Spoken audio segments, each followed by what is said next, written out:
Yeah, now look, when it comes to dogs and animals, you've seen how they've been stealing the headlights when it comes to the news and our weather reports. And we're continuing on with that trend right here on the show. And we often think that toys are just for fun when it comes to animals. And whilst they are really fun, chances are, if your dog has a behavior problem, it's likely the result of boredom or excess energy. So today, we have our favorite animal behaviorist, it's Carice Nafter here, and we are going to be chatting about a lot of things when it comes to animals, as well as her adorable pup, Bear, who's here, and they're going to be unpacking how to choose the right toys for your dogs and why playtime is so vital. Carice, good morning, how are you doing? I'm good, thanks, I'm good. I'm always so excited to play with this little one. How you doing? Good morning, you. Oh, you're such a cutie. Whenever we pull into the studio, he starts crying. He's so excited. Yes. He knows he's back home. He's second home. Exactly. Look, there's so many things when it comes to toys with animals. We know they love them, but why do they need toys? Why do our animals need them in their lives? Well, the reason dogs need toys because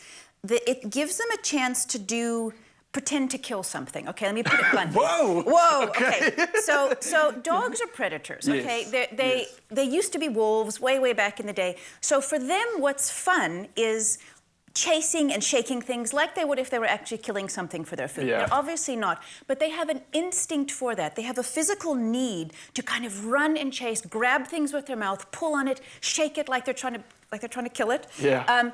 And it's just fun for them, but it provides a natural outlet for it. And one of the reasons they need toys is if they don't have toys, they will create that same fun with things that aren't toys. Like a shoe, or your favorite pair of jeans or something. Or a cat or something. Yeah, exactly. I mean, that's a bit extreme, but they will chew on things and try to do it. So it makes them happier animals, it bonds them with you, and you're giving them sort of a legal, I always say a legal outlet for their energy, which is, you can push this red button. Exactly, yes. So look, there's so many toys around and there's so many options. How do you know when to choose the right toy for your pet specifically? So I like to divide toys into two categories. Right. There's toys you can leave your dog alone with, that are pretty indestructible, and there's toys they should play with you with. So dogs don't, if a toy, so let me just show, I've got a few toys here. A toy like this is very fluffy and very busy, okay? Yes. This is a toy, I never leave my dogs with this toy. I was just thinking, coming home to a room full of... Yes.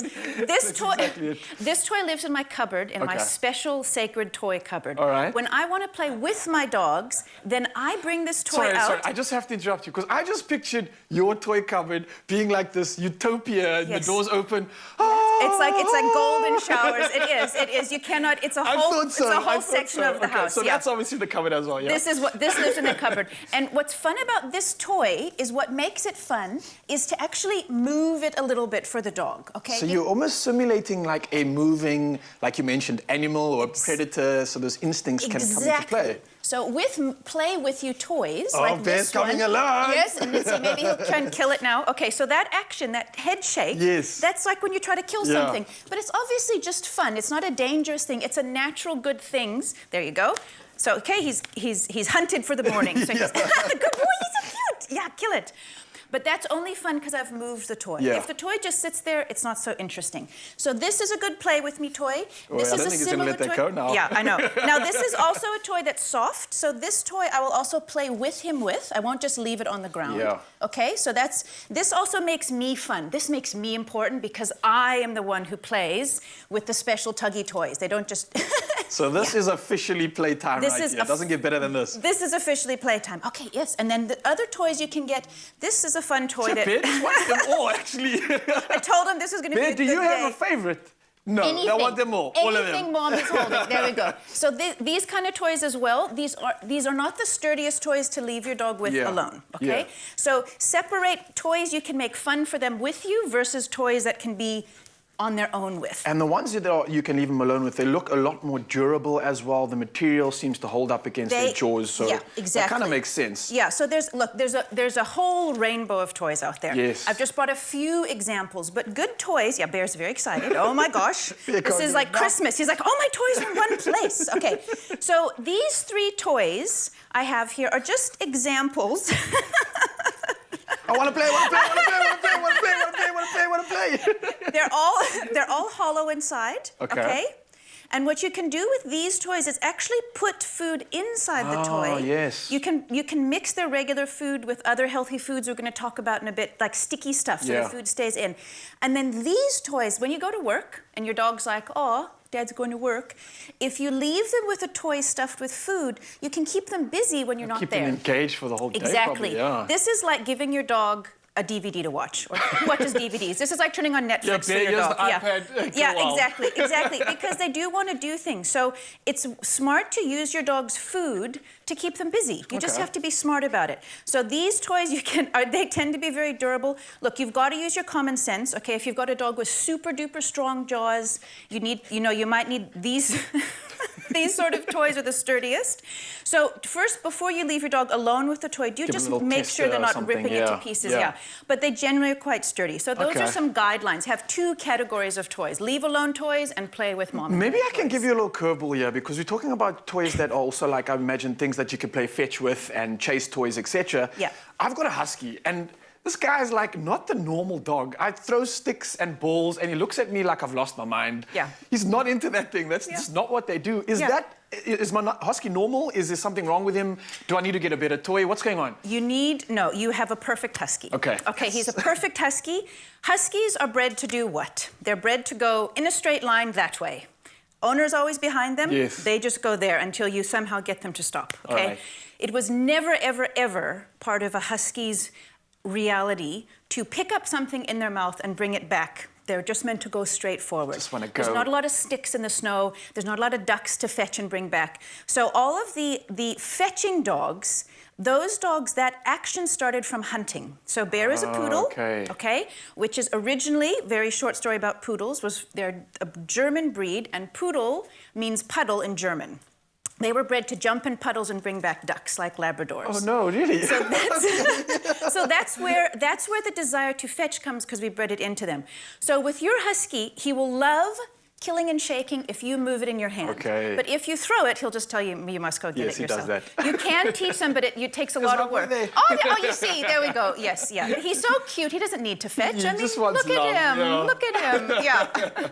Well, Lucas, I'm loving the education here, especially when it comes to different type of breeds of animals we have and what suits their lifestyle best. Now, we're going to continue this conversation, of course, so Mzansi, don't go anywhere. We're going to be chatting not only about toys, but more importantly, the snacks that our dogs love and the do and don'ts when it comes to feeding them some of those good treats. So don't go anywhere. Clarice and I will be here later. Bear, you're going to be joining us too? Yes. Bear. Yeah. See you in a little bit. It's my feel-good breakfast show. Welcome back, Mzansi. You're still locked in right here at your Feel Good Breakfast Show, opening up on S3, and we are talking about our animals, our furry love bowls, and the problem that we've had in the entire 21st century, of course, is choosing snacks for them. And what is a healthy snack when it comes to our lovey-dovey furry pets? Now, whilst we face the seemingly hard problem ourselves, let's not forget about our pets. Now, we can often be tempted by cute, begging puppy eyes, but not all snacks are good for our pets. Now, Clarice Nafta shows us which snacks are actually good and safe for our dogs and which ones we need to avoid at all costs. All right, so playtime, we've got that box ticked. Yes. Now it comes to maybe rewarding them for some good behavior. Yes. And especially when it comes to good playtime too, maybe. So what are the good snacks that we can incorporate when it comes to our furry love balls? Because I've been very intimidated by this. I hear so many bad stories. Don't feed them this, don't feed. I'm almost too scared to do anything other than dog food, but just like me, I want my dog to have the best when it comes to what they put in their body. So what is that exactly? So the first thing is, yes, your dog should need a good, balanced, healthy dog food. So chat to your vet, make sure the balance is good. The foods we're going to talk about now should not be the bulk of your dog's diet, but it's good to know what you can give them and what you can't. So these are treats, not these diet, are treats. not a meal. Yes, exactly. This is to keep your dog busy or as a reward for them. Okay. So on this side of the table, we have all of our good dog treats. All okay. right. So some things, dogs tend to really love carrots. Okay. You can give them raw carrots and it actually cleans their teeth. And if you have a puppy, especially, and your puppy's teething, you know when puppies have those awful awful little alligator Like needle little baby teeth. sharks. Yes, they are. Yeah. Carrots are really great for them to chew on. Okay. And okay, this is a good healthy snack. And I suppose the texture for them must feel like a Yes, it's snapping like a into bone. or something. Absolutely, yeah. So dogs love hard things. Their most favorite foods are crunchy foods, like they're chomping on bones. But instead, Okay. we'll give them carrots instead. I got you. Now, the favorite around my house every morning is apples. Okay, you need to take the seeds out because apple seeds are actually toxic to dogs. They have to eat a lot for it to be toxic, but especially if you've got a small breed dog. So you need to cut up the apples, de-seed them. And at my house, every morning when I cut the apple, all my dogs race into the kitchen because they know the sound of it clunking on the cutting board. Like, oh, apple time. Hey, Bear, an apple a day keeps the vet away, yeah? Bear's like, I've lost my toys. I'm sad now. Okay. Another good treat is eggs. Yes. Okay. So you can hard boil an egg. One of my friends every Sunday she gives her dogs a hard boiled egg. It's best to cook them. I wouldn't give them a raw egg. Okay. But you can scramble it or hard boil it, and that's a nice healthy extra something for your dogs. Okay. Right. Cheese is also a good snack for dogs. You don't want to give too much. So you've got to remember how big dogs are, okay? If you have a Yorkie that's this big, you don't want to give him a block of cheese this big. Size of his head. Tiny little pinches of cheese. It's a very good training reward because it smells very strong and dogs love the smell of cheese. Good fat in there too, I suppose they'd love as well. Totally. And now over here I've got plain popcorn, okay? Mustn't have salty butter on it, but... This is so cool. I know. Popcorn, you can make an abundance of popcorn as well. It doesn't cost too much. Yeah, and I don't know if Bear's ever had popcorn, so we'll see. But dogs love popcorn, okay? And that's a good healthy snack. I know some people sprinkle biltong powder on top of it, and it's a nice, easy smart, one. Actually, I like that. Yeah, I think Bear's definitely ready for the movies because he's like, oh, I'm loving my popcorn. Yeah. And then over here we've got chicken, okay? Okay. Now chicken you mustn't ever do anything too spicy for the dog, but a great healthy treat is just simple cooked chicken. Okay. Don't ever give them raw meat, okay? Like raw chicken is not safe, just like people, but cooked chicken is really lovely for the dogs, okay? What about the bones when it comes to chicken? Because I know, like, especially with dogs in general, certain bones aren't good for them. They can get caught in the throat.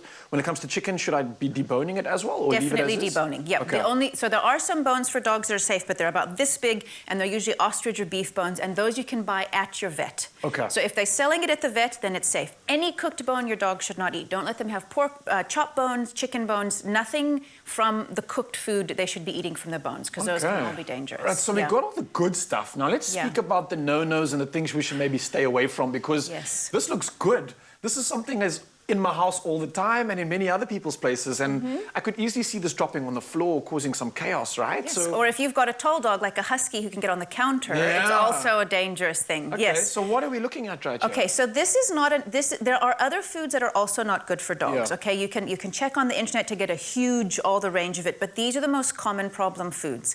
So the food that is most surprising that people don't know about is that raisins and grapes are poisonous for dogs. Jeez, and they're sweet, and dogs like sweet things just like people. So if your dog gets into a bag of raisins, you must immediately go to the vet. Don't give them as treats because, like I said, they love them. So, and people, you wouldn't think that that's a poisonous sort of they're not even going to know any better. Yeah, okay. Stay away from any raisins, any grapes. At the back there, we've got some lovely sweeties.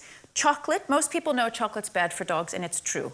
It's poisonous to dogs. Sugar is not good for dogs. Caffeine is not good for dogs. Anything that comes in a plastic packet like that, totally stay away from. That's like a lot of people's diets in general, eh? I know. Sugar and coffee. I know. You've got to have a different plan for your dog, another thing that's interesting, which people don't know about, is garlic is not healthy for dogs. Garlics and leeks and onions are not good food for dogs. They can be toxic if they eat too much of them. I had no idea about that. All right, okay. And then, weird, because we were talking about peanut butter being a good one, but you've got some nuts here, which are not so good, right? What are these? So this is where it gets tricky. The only safe nut for a dog is a peanut. Okay. As far as I'm aware.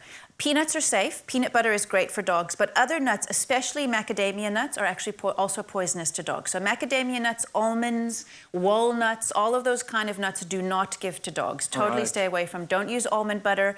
Here we've got peanut butter, which you can use in those toys I showed, those hollow toys. You can put it inside.